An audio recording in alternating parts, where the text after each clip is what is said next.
pisse plus droit, que je fasse plus mouche au tir à l'arc, ni aucun autre tir d'ailleurs.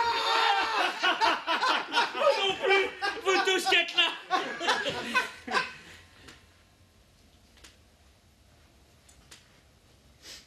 Vous non plus, Cromwell.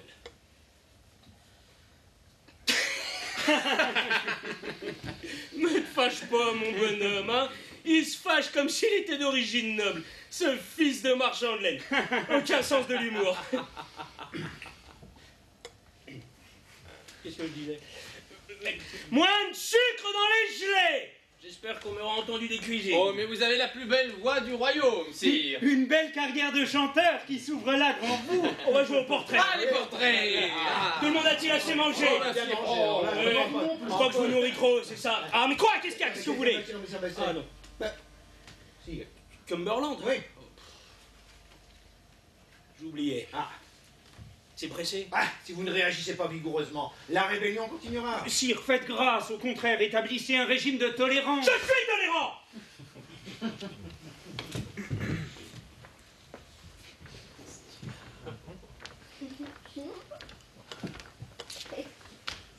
À condition que personne ne bronche.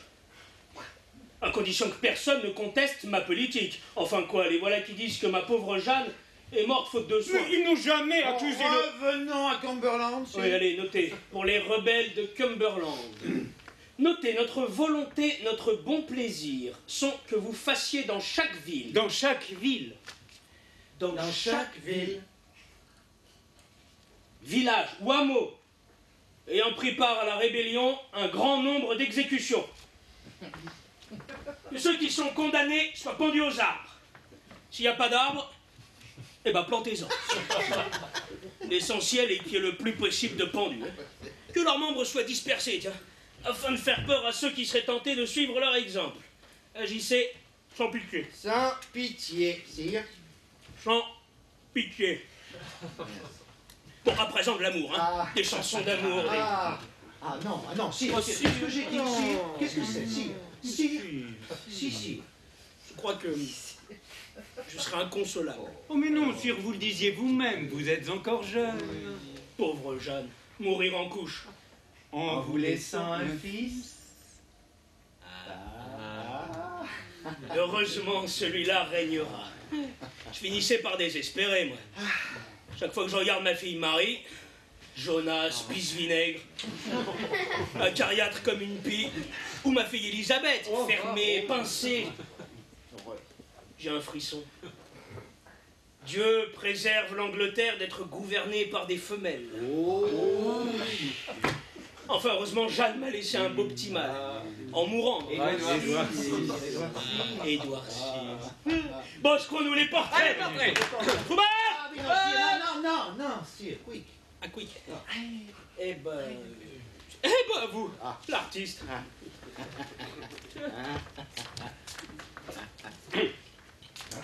D'après la prose de Spencer, des vers de ma composition, voici le premier portrait. Son baudrier d'or sur le devant traversait sa poitrine de neige et séparait ses seins délicats comme de jeunes fruits de mai. Il commençait à se gonfler un peu et, nouveaux encore, sous son vêtement léger, il ne faisait qu'indiquer leur place. Alors, sire. Anne Boleyn. Mais non, que dit le roi, c'est Diane. oui. Diane, Ah oui, c'est Diane. Anne Boleyn, Diane Chasseret, c'est les deux. C'est le portrait de Diane Chasseret. Bravo. Un autre. D'après Ça m'est égal. On s'en moque complètement. sur son lit de fleurs, elle était couchée, alanguie par la chaleur, prête pour son doux péché. Un voile l'habillait, mieux sire, la déshabillait. Un voile transparent, tout d'argent et de soie, qui ne cachait rien de sa peau d'albâtre et la montrait plus blanche. Si plus blanche elle pouvait être. Son sein de neige était comme une proie offerte aux yeux avides qui ne pouvaient s'en rassasier. Des gouttes de rosée tout le long de son corps. Une femme! Il me faut une femme tout de suite! Excusez-moi. Vous! Mon cher Cromwell, il est temps de marier le roi. Oh oui.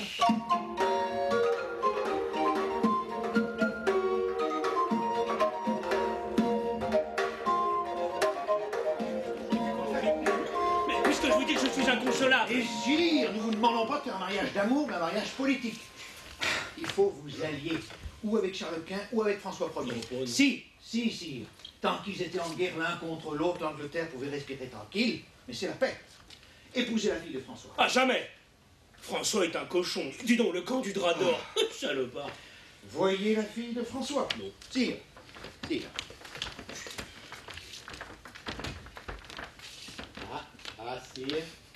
Ah, je vous retrouve, sire, je vous retrouve.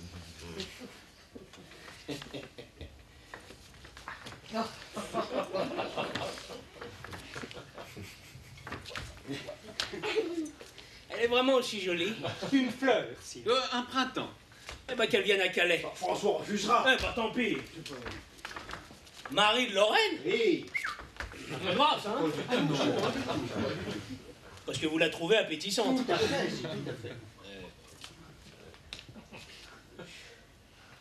Pas entendu pour Marie de Lorraine. Voyez, Cromwell, je suis bon, j'épouse une Française. Oui, et là, sire, elle est déjà fiancée avec votre neveu Jacques, le roi d'Écosse. On vient de le prévenir à l'instant, sire. Alors, récapitulons. Marie de Lorraine, duchesse de Longueville, donc a épousé votre neveu Jacques, le roi d'Écosse.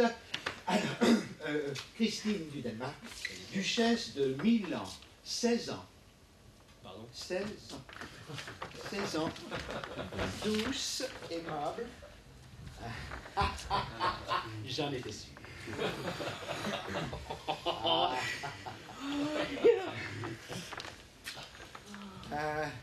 À la délicieuse fossette. Hein. Oui, non, ça, les faussettes ne font rien à l'affaire, sire. Qu'est-ce que vous voulez dire? Holbein, voulez-vous répéter ce que la duchesse a dit? Si j'avais deux têtes, je supplie le roi de considérer que c'est la duchesse qui parle et non moi. Si j'avais deux têtes, je pourrais en risquer une. Mais je n'ai que la mienne et j'y tiens. Elle a dit ça? Elle l'a dit. Eh ben, rien à regretter, alors elle m'aurait fait cocu. Ça, les femmes d'esprit ne peuvent se contenter d'un seul homme. Anne Boleyn m'a fait cocu parce qu'il lui fallait à la fois Apollon pour contenter son regard, un cheval pour contenter son sexe, et Homère, Virgile, Théocrite, Ronsard, Chaucer, Tibulle, Ronsard, Spencer réunis pour contenter son cerveau. Si j'avais deux têtes, je pourrais en risquer une, hein? Eh ben non, non. Même avec deux têtes, trois têtes, 10 têtes, je ne vous aurais pas voulu. Et... Elle a l'air de me narguer, ma parole. Faites-moi détruire ce portrait. Sire. Quoi? Ça, Holbein? Ça coûte cher. Regardez-le.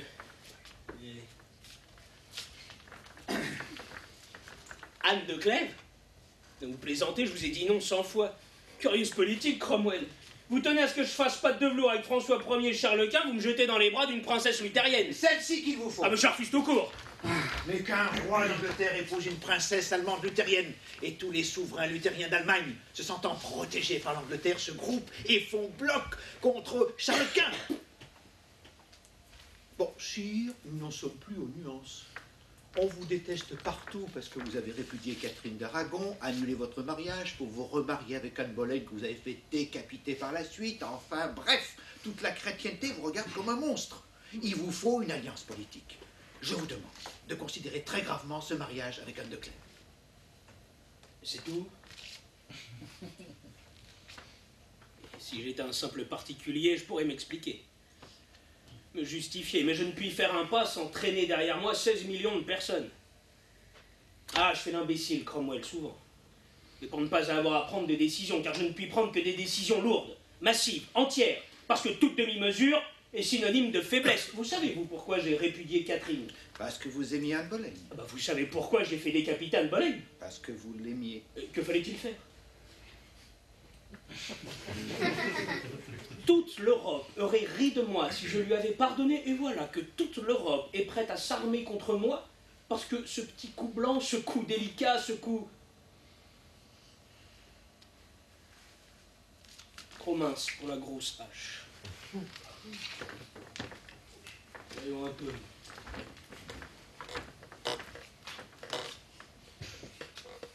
Elle s'appelle Anne, elle aussi. Oui.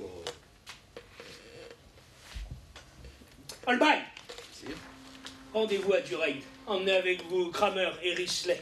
Pendant que vous me dessinerez son portrait, ils m'enverront des rapports sur elle. Hein. Enfin, moi, cette miniature ne me renseigne pas suffisamment. Mais... Dites donc, vous l'avez flattée? Elle est jolie? Magnifique, sire. Une beauté soif. Et une garantie de paix. Mais je veux pas coucher avec une garantie de paix! Je veux coucher avec une reine dont j'ai envie chaque soir, et même au cours de la journée. Est-ce que c'est une femme dont on a envie comme ça au cours de la journée? Jamais. Non, mais vous en aviez envie, vous, pendant que vous dessiniez ce portrait. Hein? Sire, ma conception de la beauté n'est peut-être pas la vôtre. N'oubliez pas que je suis citoyen d'Augsbourg. Oui, file en Allemagne. J'attends le portrait d'Anne de Clèves, un portrait 2 pieds sur 3 avec des détails et tout. Pour l'Angleterre, sire, merci. Pour l'Angleterre. Et pour vous, oui, merci à moi. Respirez, mon petit Cromwell. Attention, ce mariage n'est pas fait. Je prétends assurer la paix à l'Angleterre, c'est entendu, mais je prétends avant tout assurer mon bonheur d'homme, voyez? Mon simple bonheur d'homme. Que cette alliance pêche par un bout et je fais raccourcir votre tête de marchand de laine. C'est toujours sur moi que vous frappez. Voulez-vous une dernière information pour vous prouver que je ne pense pas à moi, mais à vous? Charles Quint a traversé la France pour se rendre en Flandre avec l'autorisation de François Ier. Cela vous suffit-il?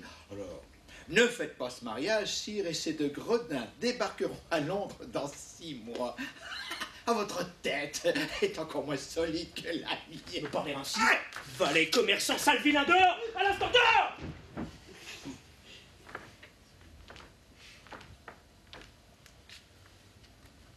Il a raison. Bon, messieurs, en Allemagne.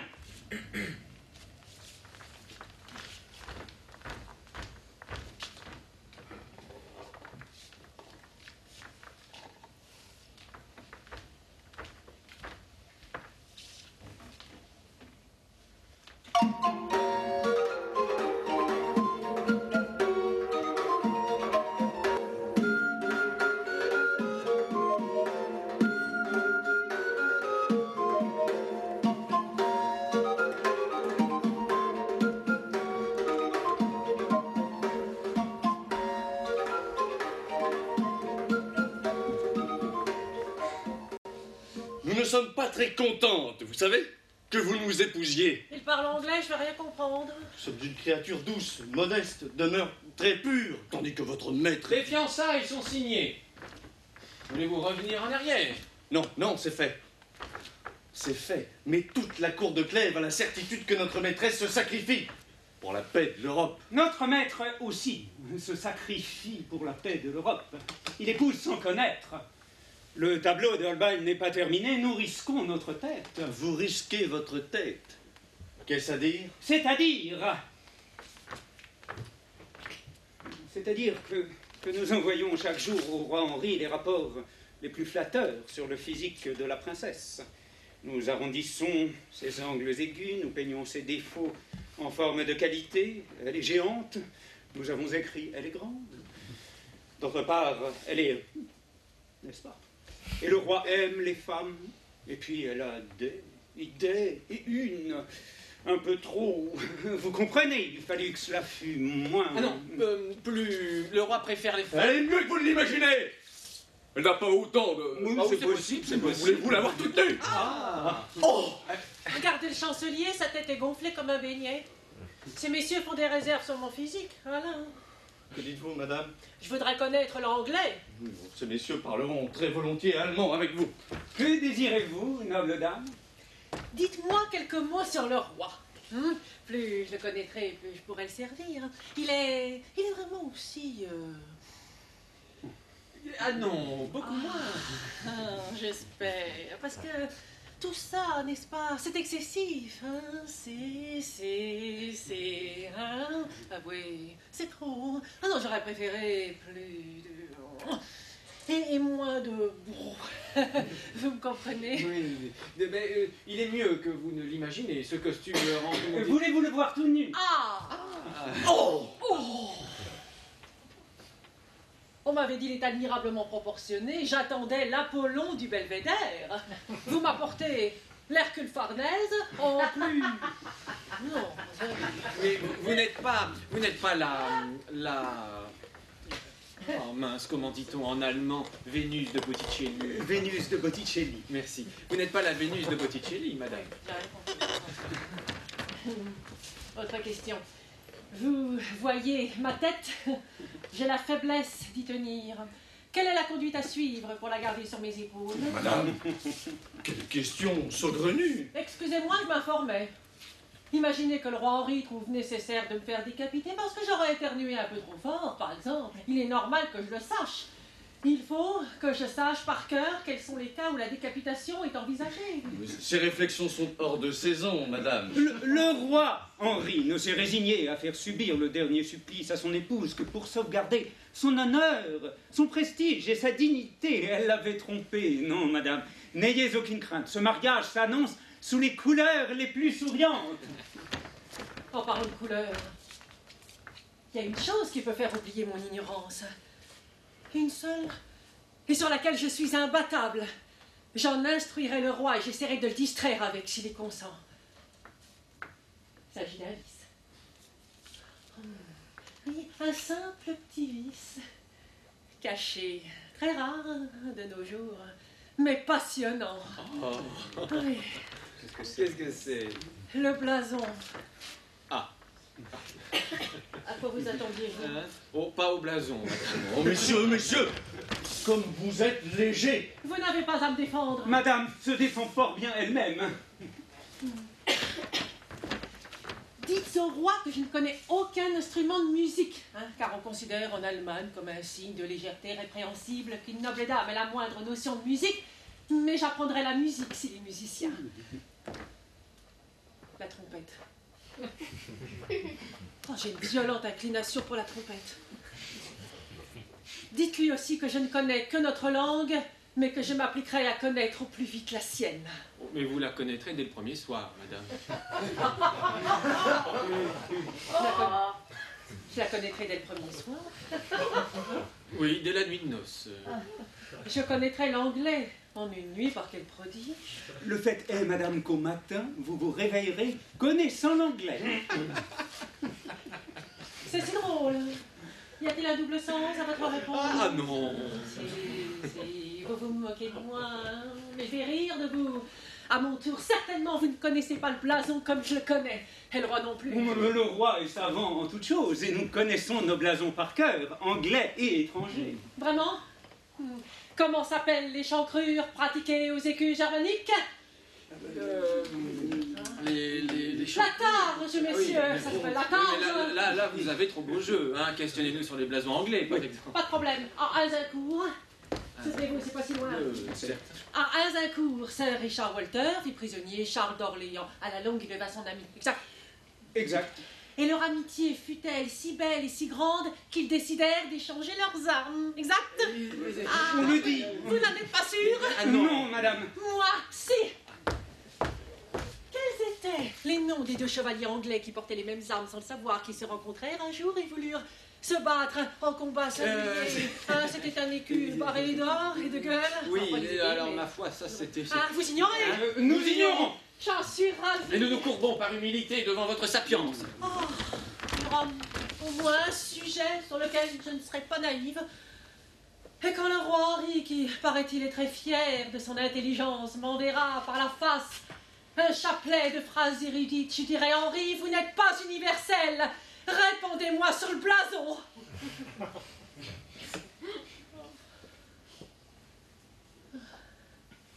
Je serai une reine irréprochable. Mariée au plus grand seigneur d'Angleterre, je jure. d'être la meilleure des dames d'Angleterre. On ne souffrira point par moi, on n'aura point à me décapiter, on n'aura point à me répudier. C'est l'heure de la pause, madame. Je veux terminer ce tableau aujourd'hui. Messieurs, allez-vous-en. Holbein commande.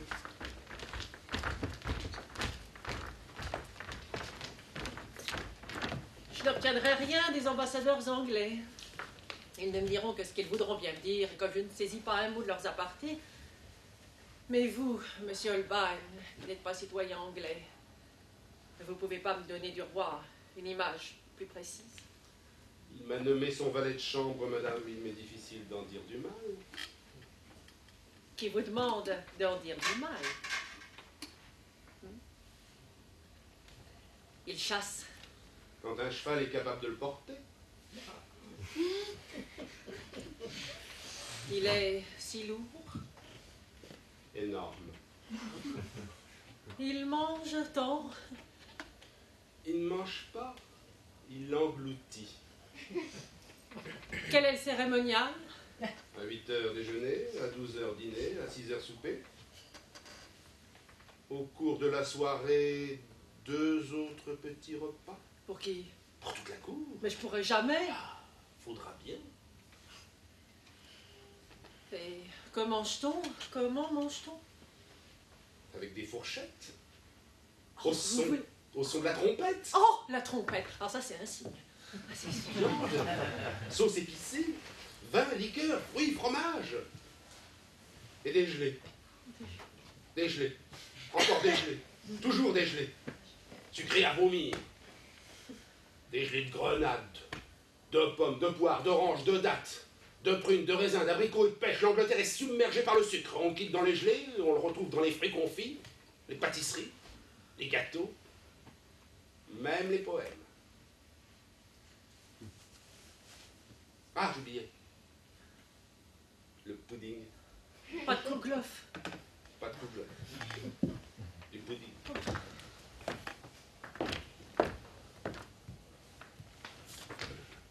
Que voulez-vous savoir d'autre? Pourquoi réellement le roi Henri a-t-il répudié sa première femme, la reine Catherine? Je dis réellement, Holbein. Le roi aurait fait n'importe quoi. D'illicite, d'odieux, de monstrueux pour avoir dans son lit Anne Boleyn. Savez-vous comment est née la religion anglicane? En l'espace de quelques semaines, le roi a traité le pape comme un marchand de marrons, inventé le divorce, retourné son pourpoint, mis sa culotte à l'envers et toute l'Angleterre sans dessus-dessous, risqué la haine de tous les rois catholiques. Bref, la planète a changé de figure. Pourquoi? Parce qu'Henri VIII voulait faire l'amour légitimement avec Anne Boleyn. La reine Catherine était la sagesse même, la douceur même. Elle adorait le roi. Elle s'est débattue longtemps avant de comprendre que rien n'empêcherait Henri de l'acheter dans l'ombre pour placer Anne Boleyn dans la lumière. Anne Boleyn avait les yeux brillants et veloutés. Elle avait passé sa prime jeunesse à la cour de France. À son retour, sa démarche seule prouvait sa science de la volupté. L'imagination du roi a pris feu. Il a rêvé de plaisir encore inconnu de lui. Madame Boleyn a levé son petit doigt, a souri. Cela a suffi. La reine Catherine d'Aragon était condamnée. Elle est morte lentement et misérablement, tuée par les brouillards de Fotheringay et Kimbolton. Anne Boleyn, devenue souveraine, a refusé de porter son deuil. C'était une petite créature féroce et inhumaine. Ouais, mais la nuit... Ah, la nuit, c'était la déesse de la fornication. Voilà la pierre d'achoppement. Pierre pour pierre, l'alliance anglo-allemande est la pierre de voûte de la paix. Leur a-t-on assez répété? Oh mon Dieu, je suis prise à nouveau de terreur, je vais déplaire au roi. Regardez-vous, madame.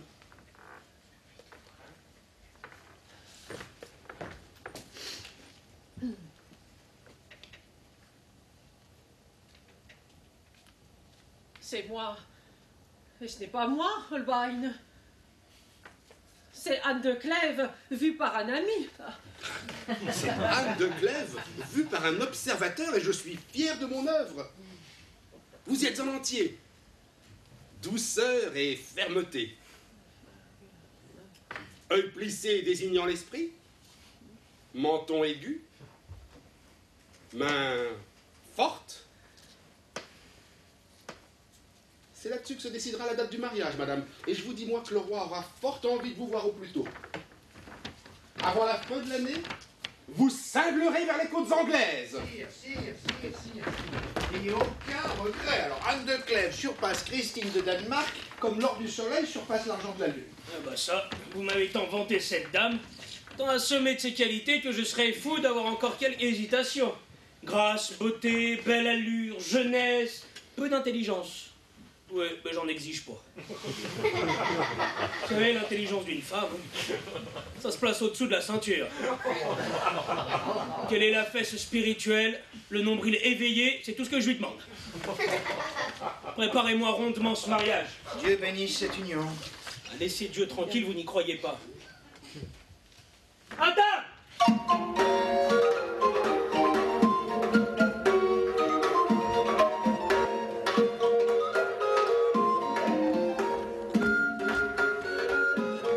Je suis faite comme un rat. Ah si, là. Comme un rat. Nul ne m'a jamais donné de détails sur ce qui se passait entre mes femmes. À votre âge, madame? À mon âge, vous connaissez l'étiquette de la cour de Clèves. Quand on se mouche, toute la Rhénanie vous regarde comme si vous aviez fait un paix. Ici, je m'aperçois que les gens parlent librement. Quelle figure vais-je faire ce soir, moi? Je n'ai que des indications très vagues, moi. Et votre mère, votre sœur? Ma mère, ma sœur, vous pensez, si je les ai interrogées, elles m'ont répondu d'abord, Anne, voyez, les animaux, les vaches, les chats, les chiennes, j'ai passé des mois à regarder les mammifères. Paraît que j'étais jamais là au bon moment. À croire qu'ils attendaient d'être au lit, eux aussi. Un lit, c'est épouvantable d'avoir peur d'un lit. C'est un meuble qui semble innocent. Madame, lorsque vous avez fait part à votre mère de votre échec concernant les mammifères, elle ne vous a pas renseigné plus avant? Elle m'a dit, couche-toi, ne t'étonne de rien. Car tout ce qui viendra par la suite sera étonnant, insolite, bizarre, inattendu, incongru, violent, dantesque, burlesque, grotesque et international. Aussi, ne pense absolument à rien pendant ce temps-là. Récite-toi des vers, compte jusqu'à 1000, fais du tricot. Du tricot? Du tricot? Je connais très peu le tricot, moi. Dans ces circonstances, est-il possible de faire de la broderie? Mais Dieu non! Ce serait très offensant pour le roi. Il a l'air au contraire de vous intéresser à la chose. Ça vous intéresse, vous qui êtes marié? Oui, à la longue. Alors, parlez-moi. L'étiquette nous le défend. Oh, allez vous faire pendre. Mais c'est certainement pas lui qui donnera la clé du coffre de l'amour, hein. Monsieur, va falloir jouer à la main chaude pour faire passer le froid. Ah mais vous y jouerez ce soir, madame. Ce soir, tout sera chaud. Tout. Vous parlez toujours de ces choses-là avec une aussi grande liberté. De quelles choses, madame? Les choses. Ah, les choses... les choses... Eh oui, madame, toujours aussi librement. Le roi ne pense donc qu'à ça. Mais à quoi? Vous le faites exprès? Ça. Ah, ça... Ah oui, il y pense. Ah oui. Et très certainement, plus vous approchez, plus en effet, le roi ne pense qu'à ça. Mais vous-même, n'y pensez-vous point? Ma foi... Mais je me défends d'y penser. Mais vous aviez tort, madame. Toute l'Angleterre, une partie de l'Allemagne et de l'Europe ne pense qu'au moment où vous serez seul ce soir. Je me demande, c'est Charles Quint y pense. Hein. Charles Quint est un homme pudique. Je vais vous étonner, c'est surtout Charles Quint qui y pense, car la paix dépend de l'entente physique entre vous et le roi Henri, donc il doit prier pour que ça n'aille pas. Mais alors pas du tout. Il doit quémander l'aide de Dieu. Je suis bien tranquille, il l'aura pas. Dieu est un monsieur sérieux. Puis je me demande s'il a le temps de s'occuper de ces détails. Hein. Et qui? Dieu. Ou certainement qu'il le prendra. Quoi? Le temps. De s'en occuper? Oui. C'est effrayant. Dieu et le roi Henri se tutoient. L'Angleterre est même en train de se construire un dieu spécifiquement anglais. Monsieur Risley. Ah, madame. C'est bien vous qui avez commandé le massacre de Canterbury. Non, le sac de Oui, je Canterbury. sais pas la différence. Oui, madame, nous avons passé toute la population au fil de l'épée. Sans exception, Aucune. les enfants. Les enfants surtout. La graine de papy se lève aussi vite que la graine de schismatique, il faut la détruire. Ainsi, nous avons pris la ville, pouce par pouce, minutieusement. Oh, j'ai ramené une horloge avec le coq qui chante à midi. Mes 2 fils en sont ravis. Car vous êtes père. Ah, père est pourri de faiblesse envers mes enfants. Les Anglais sont horriblement sentimentaux. Le roi aussi. Surtout le roi. Enfin, il peut, en fermant la porte de notre chambre sur moi, après m'avoir embrassé tendrement, sortir en donnant l'ordre de supplicier toute une ville. Ah, pour le plus grand bien de l'Angleterre, oui, madame. Je l'empêcherai de continuer. Oh, par pitié, madame, ne tentez pas d'influer sur le Nous roi. avons donné l'image d'une princesse douce, sage Oui, et... mais je suis d'ores et déjà reine d'Angleterre. Et je ne viens pas au mariage comme on va à l'abattoir. Le roi, le roi. Soutenez-moi, chancelier, pendant ma révérence. Soutenez-moi, c'est pas de que faut-il dire au roi? De quoi faut-il parler? Souvenez-vous de lui dire que vous ne buvez pas trop de bière, madame. Et que vous apprendrez pour lui plaire à jouer au cento. Le cento, un jeu de société qu'il aime beaucoup. Le Vous en cento, souviendrez, madame. le cento. Pas de bière, pas de bière. Madame, cento, pas de bière. Cento. Je traduirai. Ah, ma bonne cousine! Ah non, j'étais pas bonsoir! Je vous apporte le salut de mon père. Qu'est-ce que c'est que cette jument? Que dit-il, monsieur? Elle baille! Parce qu'il a fait choquant, hein, ce faiseur de tableau. Une princesse qui surpasse en beauté, je ne sais plus quoi. Ah, j'ai pas dit qu'elle était laide, j'ai dit que c'était une jument. Alors j'aime bien les juments, mais pas assez pour les épouser, hein. Cromwell, rembarquez-moi cet animal pour l'Allemagne. Pouvez-vous traduire? Monsieur le roi semble furieux. Oui, madame, il est furieux. Furieux qu'on vous ait laissé voyager par cet affreux temps. Furieux que l'étiquette ait retardé si longtemps la joie qu'il avait de vous voir. Furieux qu'on ne vous ait pas entouré dans cette auberge de beaux meubles et régalé de mets savoureux. Remerciez le roi. Vous lui avez répété ce que je pensais d'elle? Non, sire, me prenez-vous pour un mufle? Votre affection sur le compte et la colère sur le compte du manque d'égard qu'on lui a manifesté jusqu'à présent. Bon.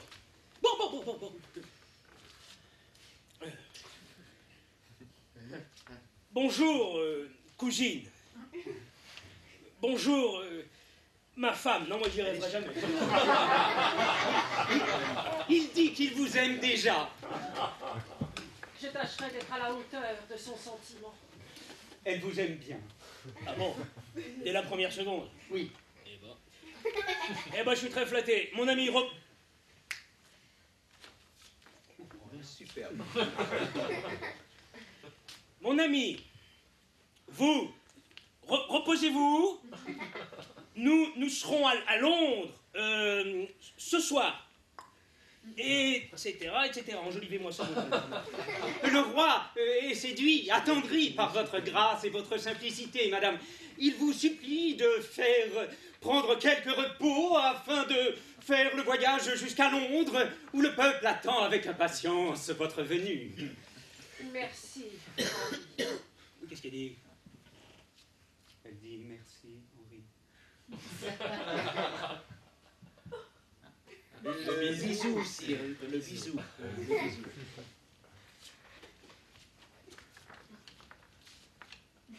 Ah, bravo, sire.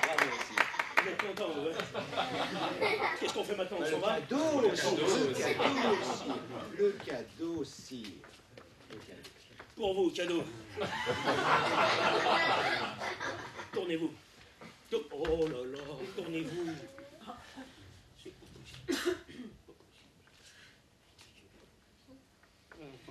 Oh, bravo, super. Qu'est-ce qu'on fait maintenant? On s'en va? Le symbole, le symbole. Kenwich, négocier, je vous cède la place de traducteur. Ami, je suis cardiaque, et tiens, pour un mot mal interprété, c'est la tour de Londres. Je prends le risque. À votre santé. Les dés sont jetés. Vive l'Angleterre! Qu'est-ce qu'elle dit? Vive l'Angleterre, sire. Vive l'Allemagne. Vive l'Allemagne, madame. Vive l'Angleterre! Vive l'Angleterre, vive l'Allemagne!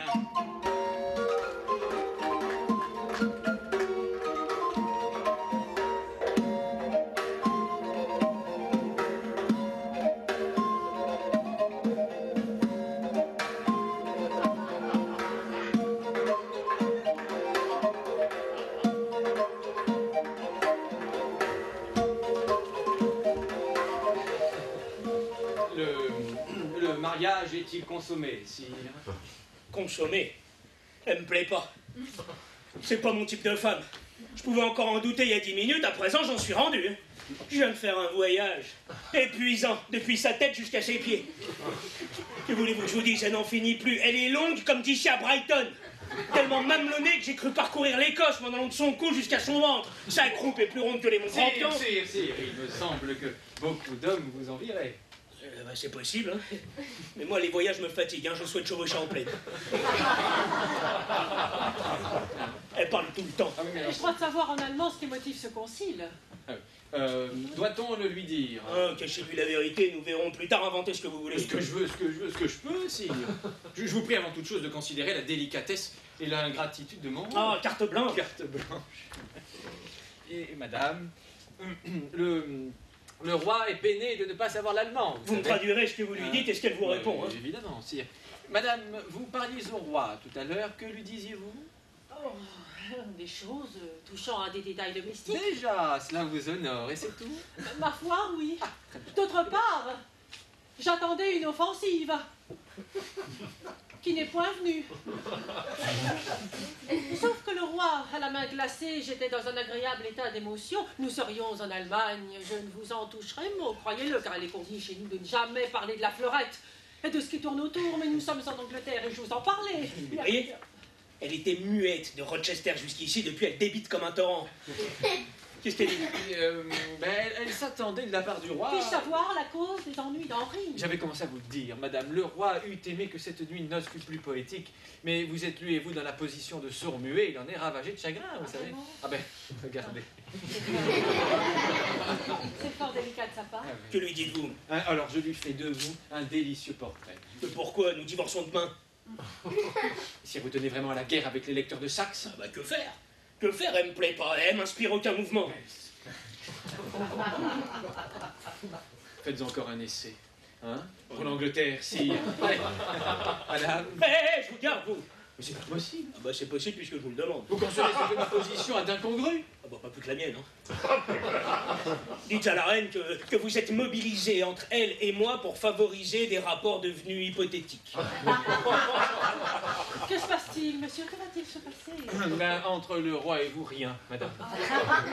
Oui, c'est le pourquoi de ma présence. Il désire instamment, avant de faire acte d'époux, faire acte de gentilhomme et vous connaître mieux, bavarder par mon entremise, madame. Est-ce qu'il le faut? Ah ben là, il le faut. Bon, deuxième étape. Que dit le roi? Et dis bon, ben les deuxièmes, et il vous fait ses excuses. Que dit-elle?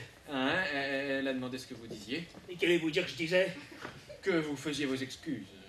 Pour. Ah là, c'est tout ce que j'ai dit. Oui, enfin, entre ce qu'on dit et que vous dites qu'on dit, il y a tellement de différences que je me demande ce qu'on va être censé avoir dit. Encore une fois, je supplie le roi de considérer ma position comme étant la plus malheureuse. Non! C'est moi qui ai la situation la plus malheureuse. Consommé, quel crétin. Si seulement j'avais une preuve, tiens, une seule preuve, que ce mariage n'est pas indispensable à l'équilibre européen, comme je t'enverrais valser sa tête par-dessus la Tamise, moi. Que dit le roi? Que dit-elle? Ah, elle a demandé ce que vous dites. Qu'allez-vous dire que je dis? Que vous pensiez l'avoir fâché tout à l'heure et que vous ne savez comment regagner ses bonnes grâces. Eh, c'est ça, qu'elle fasse tout ce qu'elle veut, qu'elle pérore tout son sou. Du moment que nous évitions l'acte d'amour prévu cette nuit, hein. Demain, je serais peut-être mieux inspiré. Le roi, madame, le roi ne désire que vos confidences. Je traduirai fidèlement. Je sens que l'on me cache la vérité. Je crois que je déplais au roi. Oh là là, elle sent qu'on lui cache la vérité, elle croit qu'elle déplaît au roi. Mais non, mais non. Le roi vient de dire mais non, inutile de traduire. Inutile aussi de traduire ce que je vais vous confier, monsieur. Je me confie à vous parce que vous m'avez connu à Duren et vu quotidiennement pendant un mois au milieu de ma famille. Qu'est-ce qu'elle dit? Oh là, elle fait son autobiographie. Vous me la résumerez, hein. Moi, je peux dire ça. Mettez-vous au mi-temps, ce sera plus... Faites ce que je vous dis.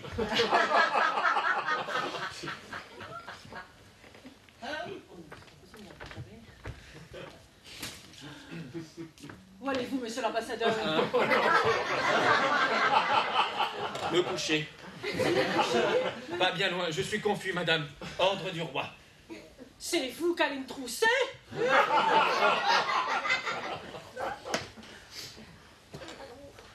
Qu'est-ce qu'elle dit? Sire, je vous offre ma démission. C'est avec loyauté que j'ai rempli ma charge, mais la position devient intenable. Envoyez-moi quelque part à la pourchasse des papistes, je préfère. Madame la reine vient de me demander si c'est moi que vous déléguiez auprès d'elle pour faire ce que vous n'avez pas fait. Elle le voudrait? Ah non, elle le redoute, sire. Encore une fois, je requiers du roi ma liberté. Non! Je veux pas rester seul cette nuit. Quand je passe en Allemagne pour une belle fille, vous le savez, le roi veut mieux me connaître. Pourquoi? Je n'ai rien à dire. Résumé, que dit-elle? Elle n'a rien à dire. On dirait pas. Hein. Que veut le roi? Le résumé de vos Ah, confidences. ce sera vite fait. On m'a fait croire que le métier de princesse était de savoir broder, de se tenir roidement et artificiellement, de ne connaître que le blason. Et c'est avec ces curieux atouts que l'on m'a jeté dans les bras d'un roi, alors qu'il eût été plus opérant, plus efficace. 100 fois de m'apprendre la pratique de la volupté. Par-tu regardez ce gros bouffi, qui somnole à côté de vous. Monsieur l'ambassadeur, commencez à traduire. Comment? Réveillez le roi et dites-lui, primo, la politesse élémentaire exige qu'un homme ne donne pas devant une femme. Sire, la reine vous parle. Directement? Ah oui, là, directement. Au moment où Catherine Howard ôtait son travesti. Bon, primo, il est impoli de dormir quand une dame parle. Dis donc, Hein, dit-elle. Vous avez traduit primo? Oui, madame. Secondo, si le roi continue à me faire affront en me considérant comme une vulgaire souche de bois mort, c'est pas lui qui réunira le synode pour reconsidérer notre mariage, mais moi qui mettrai l'Allemagne à ses trousses. Secondo, désintéressez-vous de la reine et c'est la guerre. Elle ose? J'ose. Qu'est-ce qu'elle dit? Elle ose. Et comprends-nous l'anglais. Que dit-il? Vous comprenez l'anglais? Non, mais j'ai compris le sens de sa question. À présent, il est réveillé, qu'il le reste. S'il ferme un œil, j'écris à mon père. Attention, sire, je dirais même danger, ça sent le salpêtre. Et puisque je ne connais que le blason, dites au roi que nous allons parler blason. Elle va parler blason, c'est tout ce qu'elle connaît. Non, la peste. Hein. Et je vais lui parler blason pendant des heures. Je vais le gaver de blason. Je vais lui en enfourner jusqu'à plus faim et plus soif. Mon émoi est passé, reste mon orgueil. Il verra, hein, ce gros coq, ce Bouddha, ce poussa, ce lourdeau bardé de lard, ce baril de porridge, ce sac à gelée de prune, ce buveur de cidre, ce faux matamor. Et c'est quoi cette tirade là? La reine exalte les qualités du roi. J'ai entendu parler de porridge. Ah oui, mais c'est que la reine admire le roi de se bien porter. Je commence à l'intéresser. Vous voyez? Bien, je disais donc que ce ventru, ce pansu, ce cocu, ça c'est pas la peine de traduire, hein. Juge comme nulle et non avenue la petite Anne de Clèves.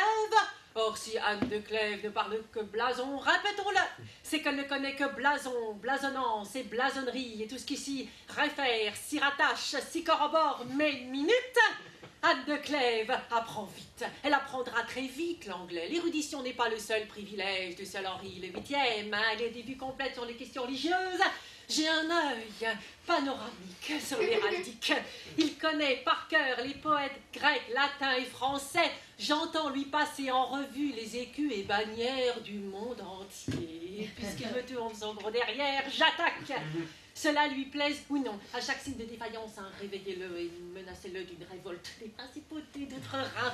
Je ne connais que le blason. Tout ce que j'ai appris en 20 ans, ce paysan l'entendra d'une seule traite. Il en sera couvert, il en dégoulinera, il en étouffera. Il aura beau se secouer, s'épousseter, changer de costume, se frotter la peau à la pierre ponce, calfater éclater ses oreilles et cimenter ses yeux, se barricader dans la tour de Londres ou fuir jusqu'à l'île de Skye, il ne ressortira par tous les ports de la peau des blasons. Petits et grands, et des écus, et des bannières, et des penons, et des cimiers, il en aura plein. Les poils de barbe, les phalanges lui en gratteront, il butera dessus, il éternuera dedans, et quoi qu'il advienne, après cette nuit, il apprendra. Qui était Anne de Clèves, je resterai cramponnée à son souvenir, comme une rapède à une galère. Qu'est-ce qu'il y a ici, la Bible? La reine, pour se donner une plus-value auprès du roi, va lui parler blason. Parce que c'est pas terminé. Non, c'était que les précautions oratoires. Attention donc, grand plein de soupe.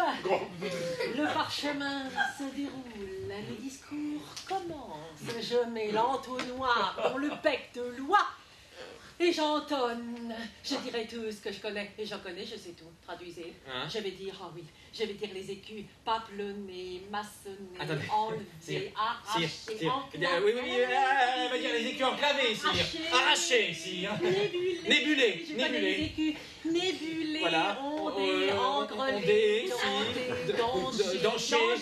Danchés, c'est très différent, sire.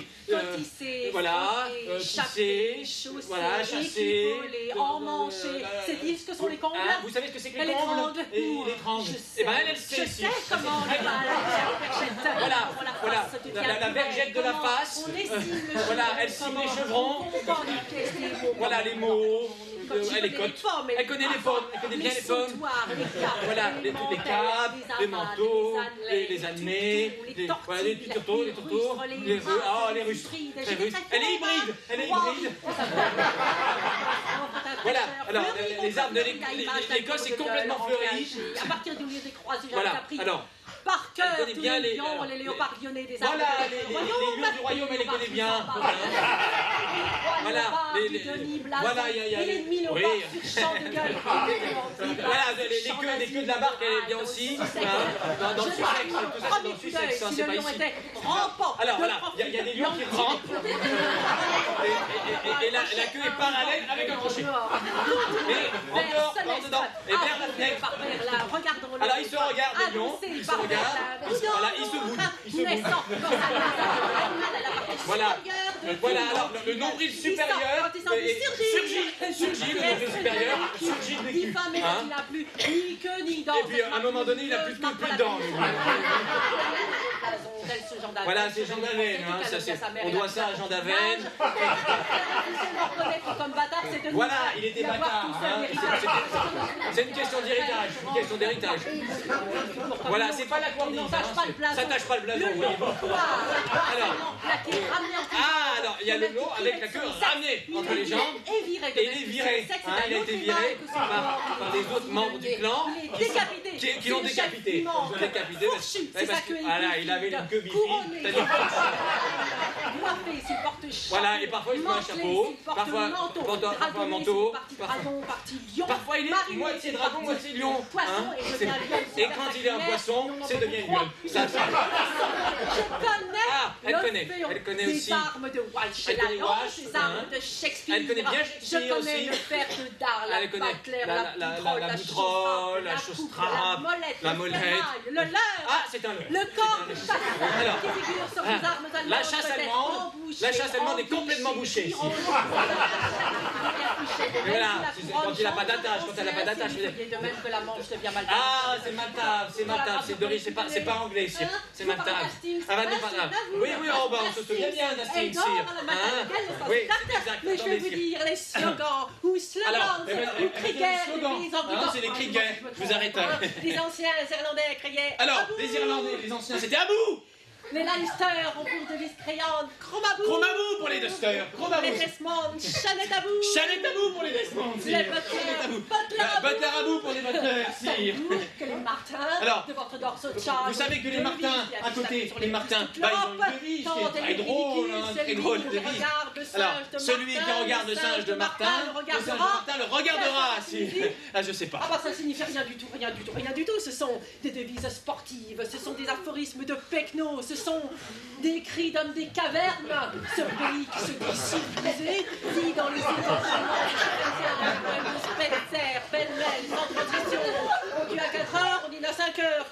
tranquille. On épouse en décembre et on répudie en juin. Avec le sourire, on règne en prenant pour devise Dieu est mon droit, mes dieux. Il est naturalisé anglais et le droit n'est que le droit de museler ceux qui croyaient avoir le droit de ne pas reconnaître ce Dieu. La devise du duc de Bedford et que sera, qu'est-ce que ça signifie? C'est l'affirmation de la veulerie. Mais les souverainetés d'outre-Rhin n'ont jamais lancé leur devise au hasard, et en voici une qui n'entre pas dans une oreille pour sortir par l'autre, c'est celle de la maison d'Autriche, Austriae est, imperare orbi universo, il appartient à l'Autriche de commander au monde entier.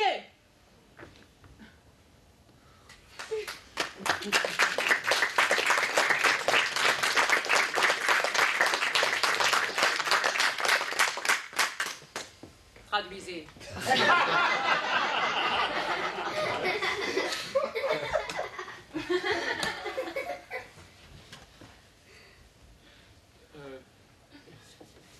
Il appartient à l'Autriche de commander le monde entier, si. Et alors?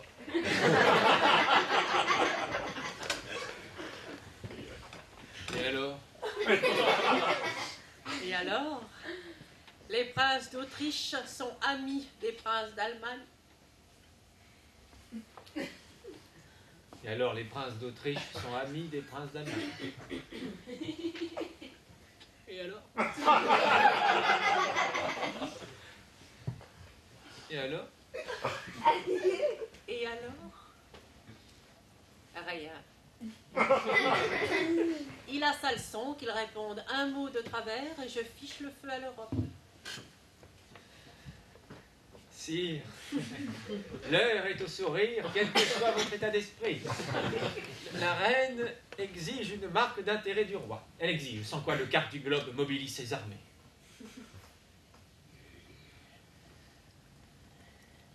Touchez-la, mamie. J'aime la lutte, mais faisons la paix. Hein, provisoirement. Traduisez ce qu'il est utile de traduire. Madame, le roi, beau joueur, fait la paix. De quelle façon? Ah. De quelle façon, sire? Ah bon, pas de la façon dont vous l'espérez, ma belle.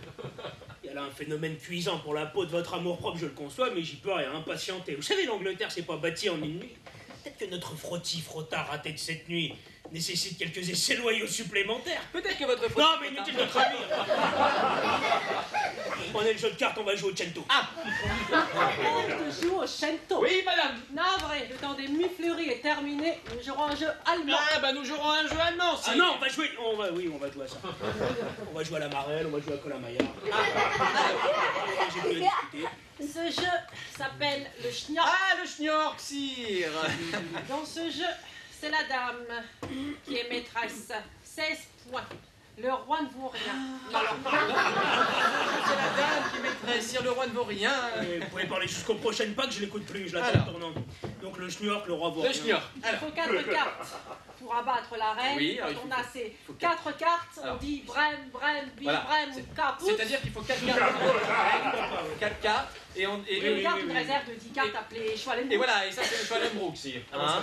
Voilà. Alors, En ce moment. ça va très bien. Oh, j'ai le joker. C'est ça le schnork. Chez nous, le joker, c'est le schnork. Ah. Ah, vous, Henri, touchez pas au Schwallenbrook.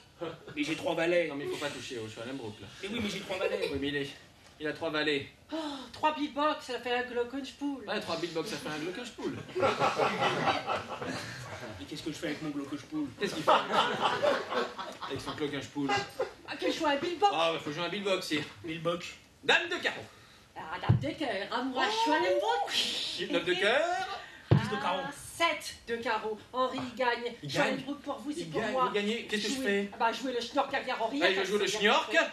Brem, biche, brem, caput. Petite fête.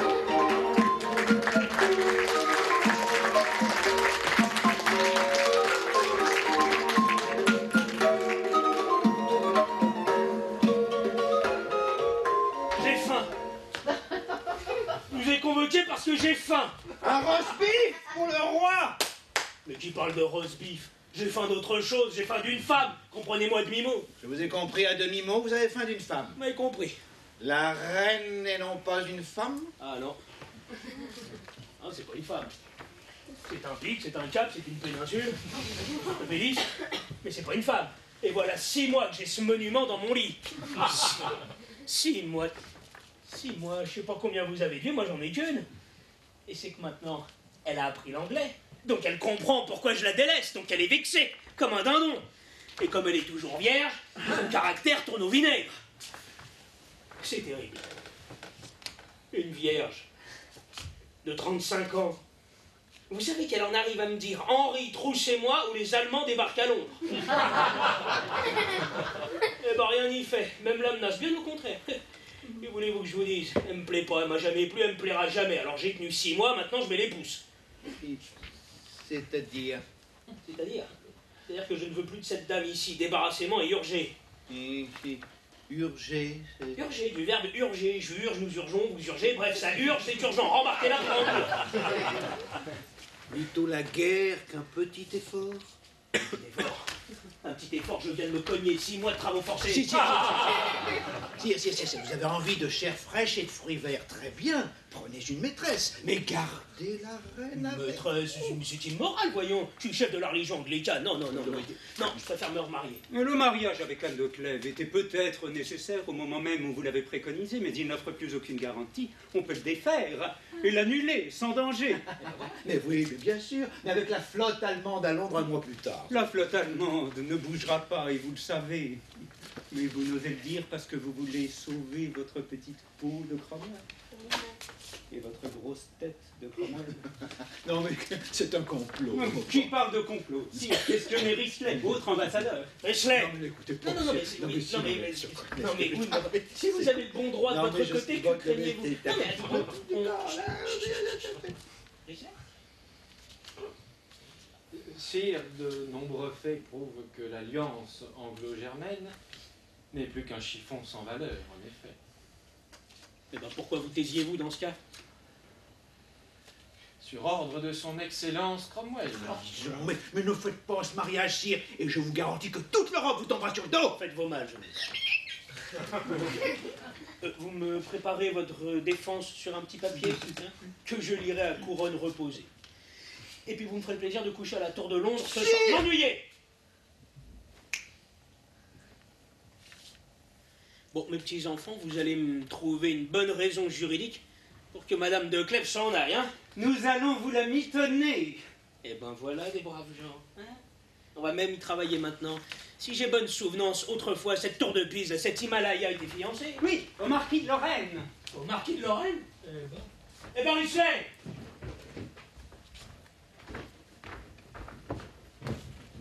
Ah, madame, je ne veux pas aller à la Tour de Londres. Relevez-vous, un peu de dignité. De la dignité? Et pourquoi de la dignité? Je n'ai jamais eu de dignité. Je suis roturier, je ne suis pas noble. Le roi me bat quand il est en colère. Aujourd'hui, il veut ma tête parce que je suis l'artisan de votre mariage et que votre mariage est un échec. Je sais, voilà 3 mois que j'écoute aux portes.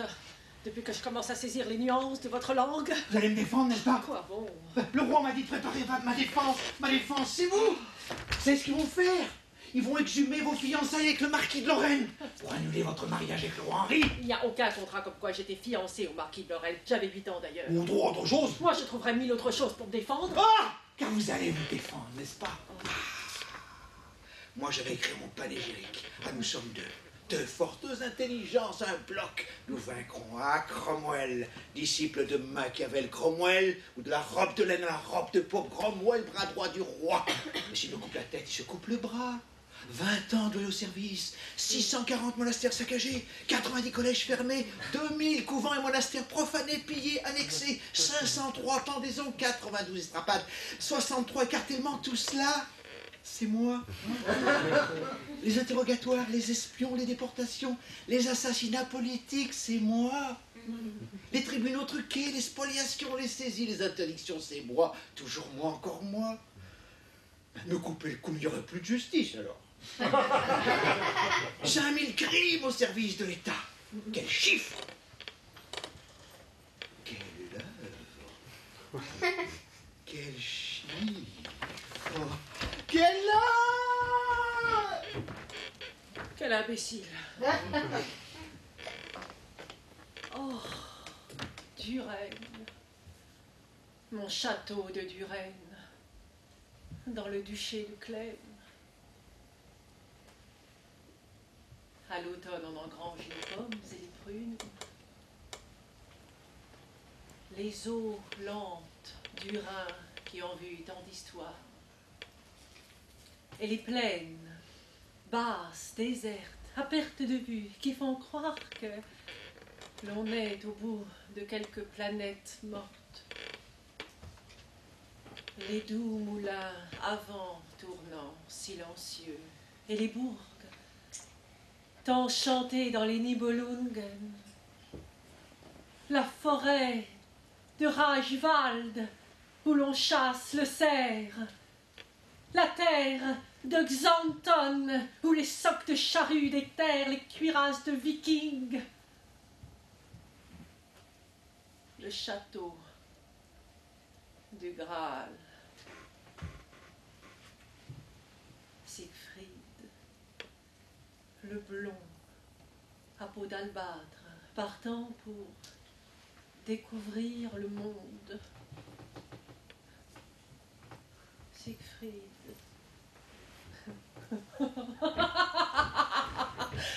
Et Henri VIII. Eh ben, fini de rire, mamie. Écoutez un peu cette chanson. J'écoute attentivement, Henri. Nous, archevêques, évêques, doyens, archidiacres et autres membres du clergé, par la teneur de ces présentes, déclarons que le mariage entre votre majesté et la noble dame de Clèves est vicié, annulé, invalidé par un contrat antérieur entre la princesse et le marquis de Lorraine. Ce contrat n'existe pas. Eh ben, le marquis de Lorraine existe, lui. Vous étiez fiancé. On nous a fiancés. L'engagement est nul, j'avais 8 ans. Bon, on peut dépuceler une fille à 8 ans. Hein. Oh, vous, peut-être, pas un gentilhomme.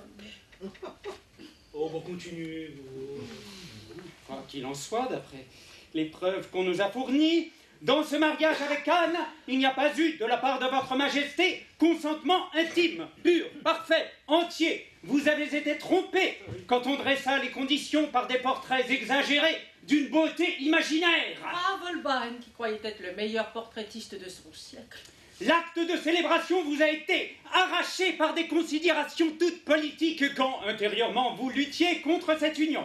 À ces causes et effets, nous, archevêques, doyens, Archidiacres, évêques et autres membres du clergé, à la dévotion du cousin de Dieu le Père, Henri VIII, ici présent, dont nous léchons les pieds avec crainte et respect et ignominie et absence totale de dignité, déclarons que votre majesté n'est aucunement liée par un mariage nul, et que sans prendre d'autres conseils et sans rapportant à l'autorité de l'Église, elle peut contracter une union avec quelque autre femme que ce soit. C'est notre sentence. À nous qui représentons le clergé et la docte communion de l'Église anglicane, sentence que nous tenons pour vraie, juste, honnête et sainte.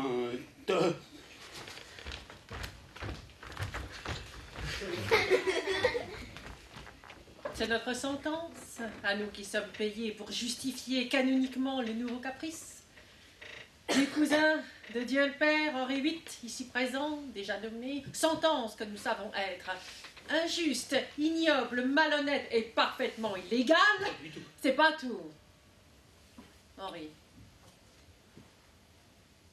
Cranmer avait encore une page de texte à lire. On me décapite à quelle heure, moi, matin? Vous y tenez? Ma foi, pas spécialement, mais si vous ne me coupez pas le cou, je vais devenir diablement encombrante. Vous abriterez de Chelsea. Et vous recevrez une pension annuelle de 4000 livres. Ah bien, on me bannit. Et je vais vous faire une douce surprise qu'avec votre sens de l'humour, vous trouverez, j'espère, amusante. Si vous n'aviez pas demandé l'annulation du mariage, c'est moi qui la demandais. Ah oui? Ah oui. Faites répandre ce bruit et je fais raccourcir votre tête. Vous ne savez faire que cela. Vous devenez monotone. Oh oui. Moi, humilié par une jument allemande? Ah, j'oubliais, vous êtes aussi très grossier. Ça, jamais. Oh non. Oh oui, ça, je vous ai accepté comme on accepte une fluxion, un abcès, une hydropisie. Mais j'ai jamais été grossier. Ah, j'ai toujours été pour vous une fleur de courtoisie. Une fleur? J'adore les fleurs. Et je n'ai rien vu. Ah, si j'ai vu un fruit mûr, volumineux, débordant de pulpe malsaine, véreux par endroits. Je ne veux plus de vous en Angleterre, regagner l'Allemagne. Ah non, Henri. En Allemagne, je serais une princesse honteuse. En Angleterre, je serais une reine malheureuse. On s'apitoiera sur moi, on m'entourera. Et qui sait, peut-être, on m'aimera. Risley vous accompagnera à Chelsea. Vous allez épouser Catherine Howard? Oui. Elle a 20 ans, vous en avez 50. Oui, alors au moindre manquement... Vous lui coupez le cou, je sais. C'est une manie, hein, Henri. Adieu. Au revoir. Hein. Non, je vous reverrai jamais. Rendez-vous dans 7 ans. Pourquoi dans 7 ans? On change de peau tous les 7 ans, disent les médicats. Tape là.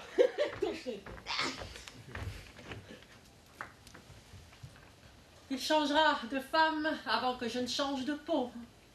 Pauvre Henri.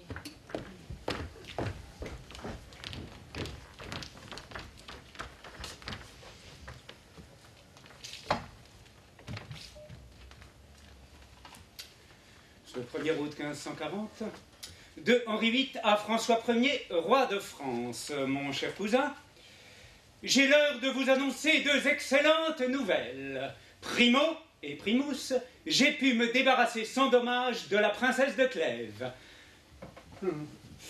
Secondus, j'épouse sans retard Catherine Howard, nièce de Norfolk.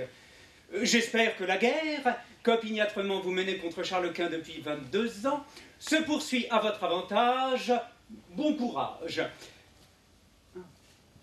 À tout hasard, comme le bourreau français qui m'a servi pour Anne Boleyn est mort, pouvez-vous m'en bailler un autre, aussi distingué? Merci d'avance, je vous embrasse, vôtre Henri.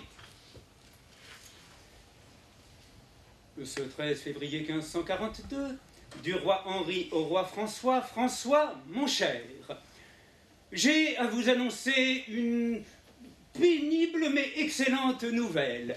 Catherine Howard, m'ayant trompé avec n'importe qui et peut-être même avec quelqu'un d'autre, a été décapitée hier matin. Par les soins du bourreau français que vous m'aviez baillé voici 2 ans. La décollation s'est effectuée sans douleur? Non, non, Sans danger? Non, sans bavure? Ah, sans bavure.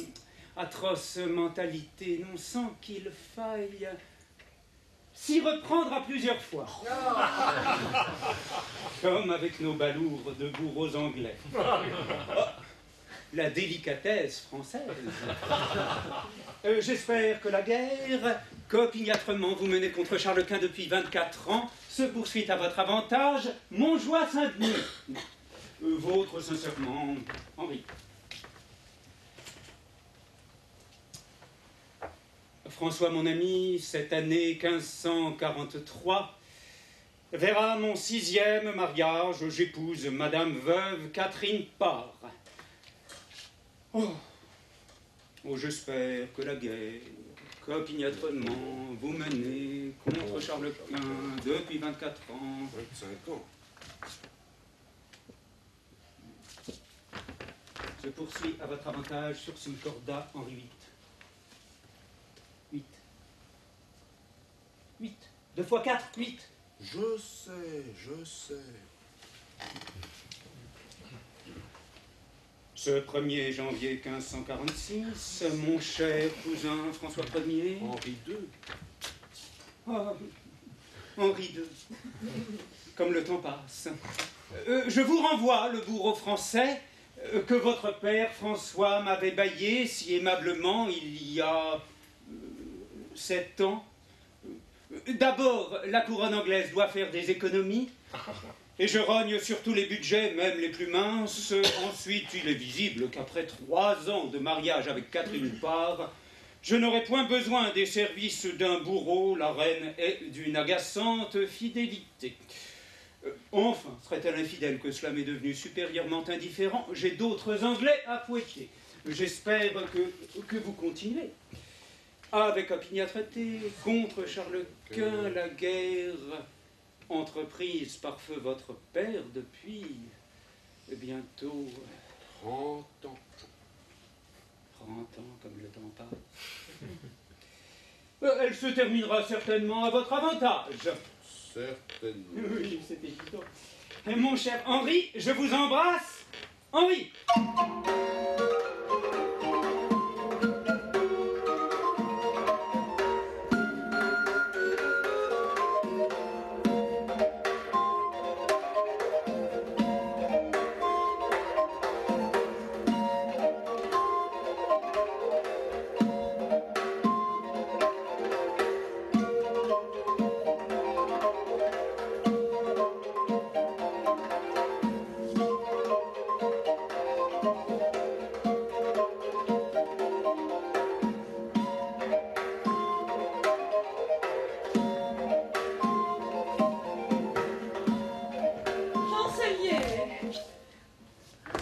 Anne.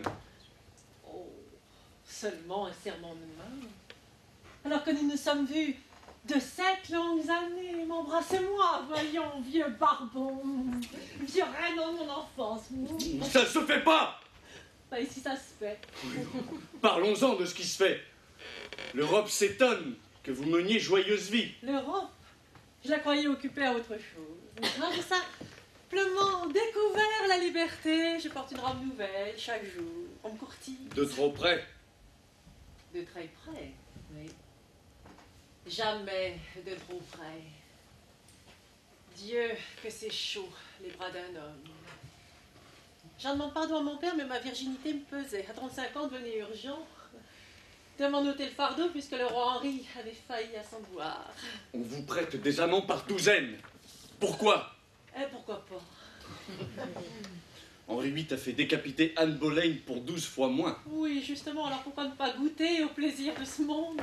Oh, enfin, vous êtes mariés. Certes. Alors, vous connaissez la chose. Avouez que c'est un plaisir. Mais j'y œuvre dans l'ombre, et honteusement.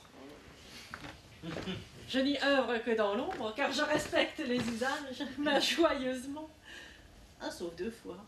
Où vous avez eu dur mort? Oh non, où j'ai œuvré en plein champ de betteraves. On dit que vous buvez. Et que lorsque vous avez bu, vous ne valez pas mieux que Catherine Howard. Je vous 10 fois mieux. Elle est morte. Et moi, je suis vivante. Anne, vous me choquez. Vous m'ennuyez, chancelier.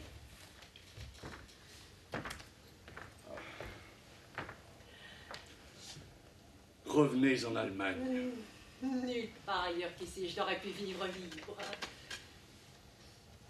Le synode des évêques m'a donné le titre de sœur adoptive du roi. J'ai une maison, une suite, 4000 livres de pension par an. Et depuis lundi dernier, un enfant. De qui? De moi.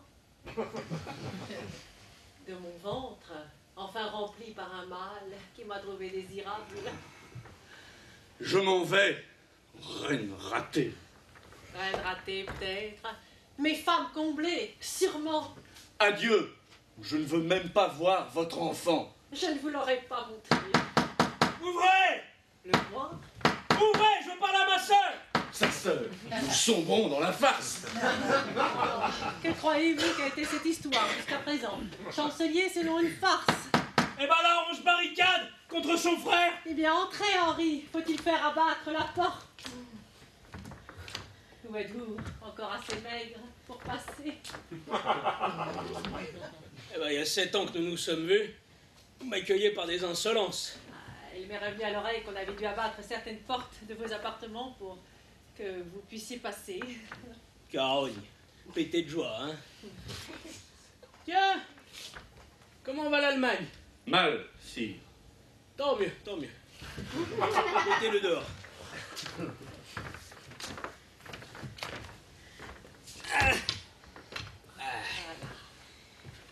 Alors, pareil, je suis oncle. Oui, mon frère. qui vous soigne, Henri? Ma femme.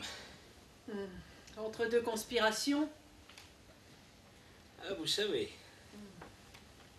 Nous devrions vivre heureux, eh ben non. Elle cherche des poux dans la tête du lion.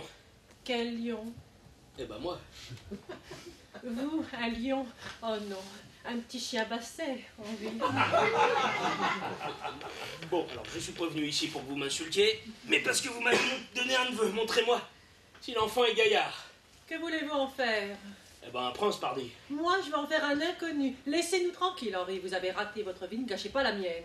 Eh ben, vous vous êtes vengé. Vous m'avez trompé. Je vous donne le château de Richmond, le manoir de Lewis, une pension annuelle de 4000 livres. Et au lieu de vivre dans l'honneur et la dignité, vous vous laissez engrosser par un inconnu. Quoi? Il fallait que je vous reste fidèle? Après 5 mois de mariage, vous ne m'aviez même pas enseigné les premiers jeux de l'amour. Répudié, humilié, il fallait que je prie. Jour et nuit pour Saint Henri VIII. J'ai prié. Pour votre mort, Henri. Vous puez le sang frais. Il m'arrive de Londres des échos effrayants chaque semaine. Vous n'êtes pas fatigué de tuer au nom de Dieu? Je comprends pas. Si. Qu'est-ce qui vous laisse, macaque de chancelier? Me ramener en Allemagne. Ah, jamais de la vie. Revenez à Londres, on recommence tout. Tout? Tout. Je suis fichu de vous redonner la couronne dans 24 heures. Ah non, bon, et comment ça? Ah bah c'est simple, hein, Catherine part, allez hop. Vous savez, sur le nombre, une femme de plus ou de moins. L'exécution demain matin, et tous ceux qui sont pas contents... La tour de Londres. Non, non, pas la tour de Londres, c'est plein à craquer. Mais on trouvera, on fera construire les prisons, Bah oui. et vous ferez venir des dames allemandes. J'apprendrai l'allemand, l'Angleterre sera allemande. Rolls, discipline, austérité. Mais je ne suis plus austère. Ah bah plus d'austérité. Et puis on jouera au schniork. Apprentissage du schniork obligatoire dans toutes les écoles. Préparez vos bagages, ma belle, je vous épouse demain soir. Vous épouseriez votre sœur? Et alors? Vous avez lu la Bible? Ils en font d'autres dans la Bible. C'est plein de cochonneries, la Bible. Et puis d'ailleurs, si on rouspète, je crée une nouvelle religion et je légalise l'inceste. Au niveau où j'en suis, je peux légaliser ce que je veux. Ah, votre neveu devient donc votre fils et son vrai père, qu'en faites-vous? Mais j'ignore son vrai père, mais qui bronche pas son vrai père, sinon... Ah. Et puis d'ailleurs, je vous ferai un autre enfant. Non, Henri. Vous m'en jugez incapable? Allongez-vous sur le parquet, je vous montrer. Ah, vous savez parler aux femmes, Henri. C'est ce qui m'a toujours frappé en vous. Oh non. Non. Je ne veux être qu'une des femmes du roi Henri. La plus ignorée, la plus oubliée. Mais la plus heureuse, en fin de compte. On m'appelle ici Madame Clèves.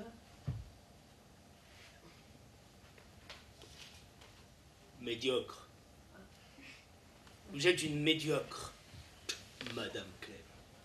La plus grande erreur du roi Henri, oui. Subissant votre influence, j'aurais été le roi le plus terne de notre siècle. Vous aurez été le plus cocu. Vous préférez? Vous êtes mauvaise, je m'en vais. Oh non, vous savez. Allez, restez à souper, Henri. Non. On fête la nouvelle année avec Cathy et les enfants. Faut que je sois rentré ce soir parce que sinon...